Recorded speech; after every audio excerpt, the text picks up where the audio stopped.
Greetings. My name is Pastor Linda Cowles, and I am the president of Anointed Community Services International.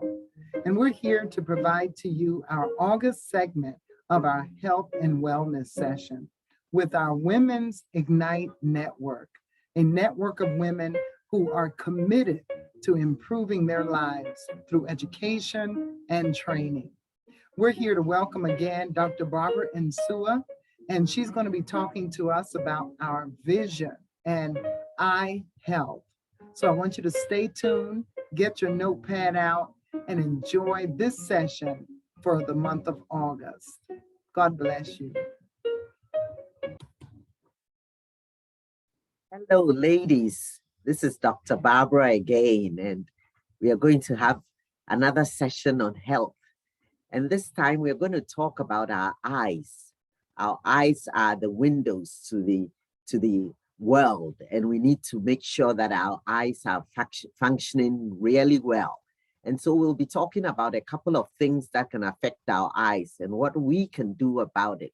Remember, it's all about you taking charge of things so that you remain healthy, not only in body, but in soul and in spirit. So come along this journey with me as we examine what vision can do for us. So this month, we are talking about healthy vision and healthy you. There are two eye conditions that I want to discuss with you today. And the two are cataracts and glaucoma. We'll start with cataracts. In fact, these two topics that I brought up are the two most common causes of blindness in the world. And starting with cataract, it tends to occur with age. We know that about 60% of people age 60 and over have developed cataract at some stage. What are the causes of cataracts? I've mentioned age as the first thing, and there are other conditions. These include if you've had previous injury to your eye. Secondly, if you've had infections and inflammations in your eye, that can also lead to early development of cataract. Those who have had prior surgery to their eyes, they may also be prone to cataract. And then, unfortunately, people with diseases like diabetes and high blood pressure can also be at high risk. And people who drink alcohol and are on steroids, chronic steroids, medications for whatever reason. We have people also who have excessive exposure to UV light. Okay, so that is the sunshine. And unfortunately, being female and having a family history of cataracts are some of the things that can make you be at high risk for developing cataracts. Now, what are some of the symptoms that you may experience when you have cataracts? First of all, you can have fuzzy or clouded vision. And then some people have increased sensitivity to light. There's kind of a glare, and night vision is very difficult. Other people too may end up having halos or like colors around their vision. And also, like I said, there may be a cloudiness in the central part of your eye. So all of this and the poor vision should make you realize that I could be suffering from cataracts. How do we prevent cataracts? Well, we have to be proactive. As you've heard me say in most of the talks that I give here, in order to prevent, you have to be proactive. And that means that every 1 to 2 years, after the age of 40 years, you have to go and see an eye doctor for an eye exam. It could be an optometrist or an ophthalmologist. Either one can do your exam. They will test your eyes. And also, most importantly, they will look at the anterior part of your eye as well as behind the eye where the retina is. It's very important. The other thing that you and I can do is that we should not wait if there's any sign of eye problems. You find your vision is kind of going off make an appointment, go and see one of these people. The thing that you and I can do really is the use of sunglasses. I always tell people that sunglasses are not just for fashion, but they have an important role to play in preventing the UV light from the sun from hitting your eyes and making you prone to cataracts. And then if you, the other thing too, if you're in the sun, you could use an umbrella. When you go to the Caribbeans, you see that a lot of people use umbrellas to keep the sunshine out. And that is a good way of keeping the UV light out of your eyes. And then the last thing is to practice general eye health. And I'll talk more about that later on. So treatment of cataracts, what do we do?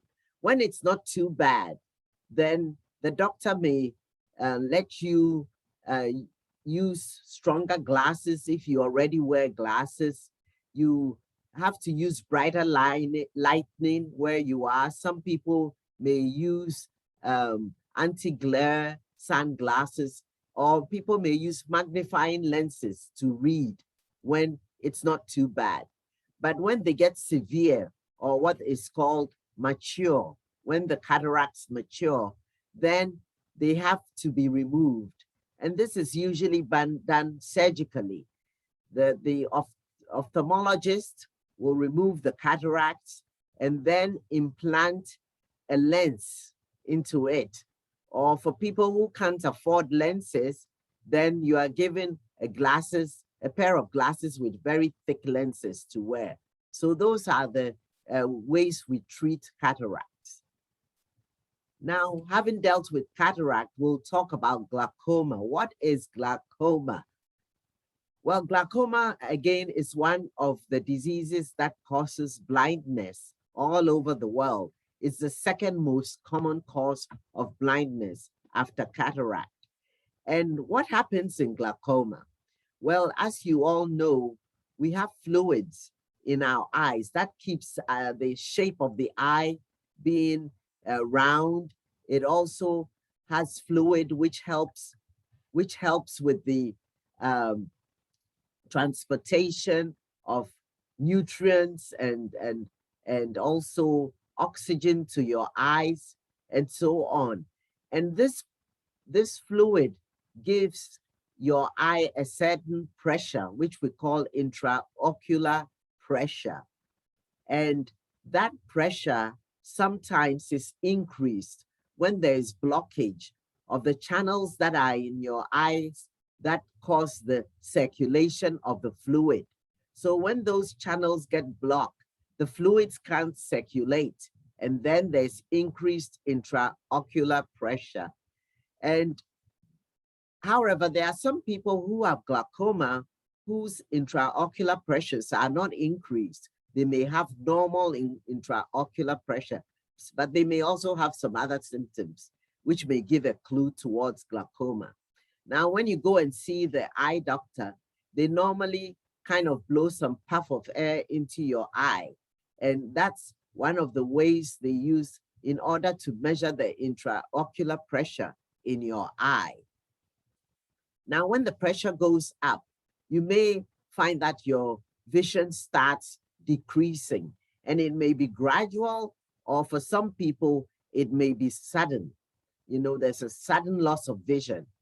And that occurs when, as I mentioned before, the intraocular pressure is high. Other people too may be diagnosed with what we call pre-glaucoma or borderline glaucoma. That is when the pressure is a little high, but not at a point where you can be labeled as having glaucoma. What are the symptoms? Like I mentioned, there may be sudden or gradual loss of vision, and this may be the first sign of glaucoma. You may also start seeing halos around lights and maybe rainbow-colored circles around lights, and you become very sensitive to light, and this could be a sign of glaucoma. Like I said, the vision loss may be the first thing, but also some people may have redness of the eye, and it may be accompanied by pain, okay? So when there's pain and redness, make sure you go quickly to see an eye doctor for them to examine you. As you know, redness of the eye may be caused by many other things. And so when there is pain, definitely you need to go and see an eye doctor. And for some people, when the pressure is high, they may experience nausea and vomiting. And also, some people, like I said, they may not have any symptoms. And that is why the yearly exam that I mentioned to you is important. How do we treat glaucoma?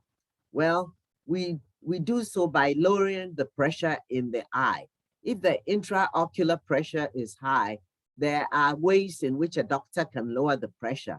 It's either by prescription eye drops. There are also some oral medications that you can take to lower the eye pressure. And also they have developed certain special laser. And so they can do laser treatment in the eye. And then there can be surgery as well. There could be combination of any of these treatments in order to lower the pressure and prevent damage to the optic nerve. Remember, when there's increased intraocular pressure, then what it does is that it presses on the optic nerve. The optic nerve is the nerve in your eye that enables you to see. So it's important that we do not get the optic nerve damaged. So lastly, we are just going to talk about a few things about how to maintain healthy eyes. Remember to get your eye exam every 1 to 2 years. Wear sunglasses, which can block out the UV lights from the sun. Also, when you're using equipment at home, like you're doing the lawn or whatever, and there's dust and grass just around, remember to wear protective eye equipment to protect your eyes from injury. Diet can also play a very important part. You can eat dark leafy green vegetables like kale and spinach. They protect our eyes, they nourish our eyes. And eating fish, which is high in omega-3 fatty acids like tuna, mackerel, salmon, and herrings, they are very good in protecting our eyes. And lastly, the last thing I would say is that you have to, when you use computers or devices, other devices a lot, and you're always looking at the screen, what you can practice is what we call the 20-20-20 rule. And that means that after 20 minutes, you take your eyes or the rest from the screen, look about 20 feet away for about 20 seconds before you come back to your screen. And that would help your eyes. And so, ladies, today we've talked about healthy eyes. And I hope that you have learned something today. Until next month, bye and God bless. Okay. Well, ladies, thank you for tuning in. To conclude this session today, I want to remind you about my book for women. You know, it is a book on body, soul, and spirit. And you can go on Amazon and order a copy. You can ask Miss Linda. She can get one from me for you. And also you can go on my website, www.barbaraensua.com, and you can see a lot of other articles and videos that I have done there. God bless you, and remember, keep your eyes healthy. Thank you all for joining us today for this health and wellness session on the healthy eyes. Go to Dr. Barbara's website and please, by all means, order her book because it is a wonderful tool that you can use to help you take care of your body, soul, and spirit. All sorts of information there for you to glean from. So until next month, we want to say thank you once again for joining the Women's Ignite Network Health and Wellness session with Dr. Barbara Ensua. God bless you and shalom.